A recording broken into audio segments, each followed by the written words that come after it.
Welcome back to the broadcast. During a nighttime air mission in Desert Storm, Lieutenant Colonel Kevin Sweeney heard one of his crew members say, "The engines aren't on fire, they're gone."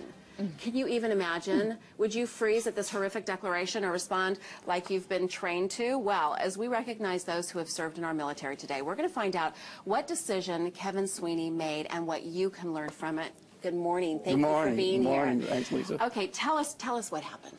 Well, it was at night, and we were flying along, and actually it was the other pilot's turn to fly. I was the aircraft commander, and the other pilot was flying, and we hit jet wash from another airplane 2.6 miles ahead of us, 500 feet above us. The autopilot malfunctioned and threw us into a Dutch roll. We're going 110 degrees of bank in both directions every 1.1 seconds. I got that off the black box. Get us out of the Dutch roll, and there's two firelights, and we could feel in the stick she wouldn't fly. Start trading altitude for airspeed. Tell the co-pilot, I said, start dumping gas. I said one of the other crew members, "Hey, run back there, Steve. Tell me how bad the fires are," because we look at the engine instruments, they're all over the place. And so he comes back and he says, "They're not on fire. They're gone." Like gone? They're gone. I was like, off the airplane. How did that happen? Well, if you exceed 2.75 lateral Gs, they'll snap off. And when we were going that Dutch roll, 110 degrees every 1.1 seconds in both directions, they snap off. This was during Desert Storm? During Desert Storm at night.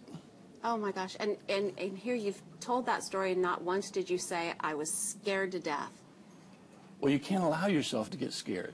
I was scared for a microsecond, and then I said, "You can't be that way."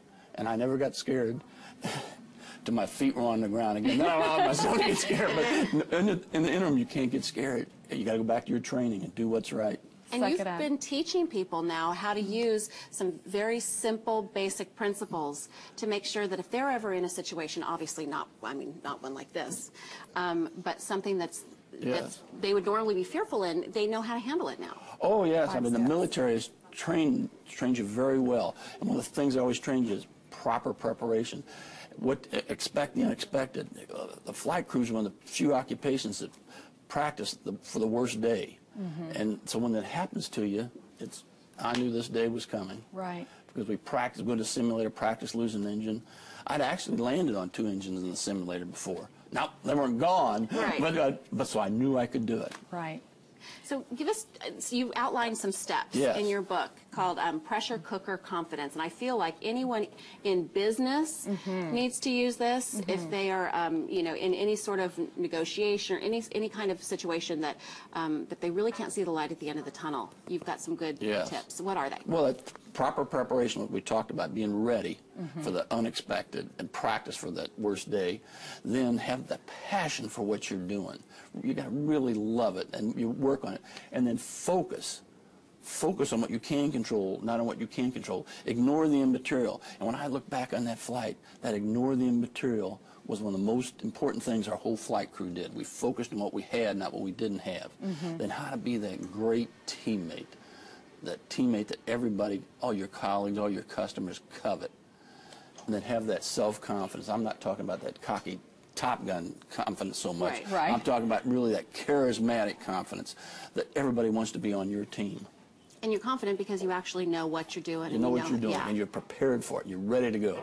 What about when you play what if? You know, because I do that in life, don't you? Where you go, okay, what if this happens? What if that happens? To a certain extent, you have to play what if to prepare yourself for what might happen, but it can be a bad thing too, can it? Well, I don't ever think it's really a bad thing, because in the flight crew occupation, we go take that.